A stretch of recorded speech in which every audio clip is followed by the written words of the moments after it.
আসসালামু আলাইকুম। আবারও নিয়ে আসলাম টাটা 1613 টিসি 10 ভোল্ট। গাড়িটা 2022-এর মডেল, ক্যাশ টাকায় বিক্রি করা হবে। কাগজপাতি আপ টু ডেট, রানিং গাড়ি, কোনো কাজ কাম নাই, নেবেন আর চালাবেন। গাড়িটার ভিডিও দেখবেন।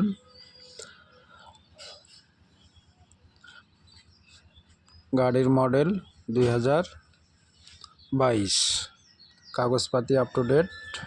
গাড়িটার দাম 13,50,000। গাড়িটার দাম 13,50,000 টাকা। যারা কিনবেন তারাই যোগাযোগ করবেন। গাড়ির মডেল 2022, কাগজ up to date, all steel body. গাড়িতে অ্যাক্সিডেন্ট নাই। গাড়ির ভিডিও দেখবেন, দেখে যদি কেউ কিনতে চান তাহলে যোগাযোগ করবেন।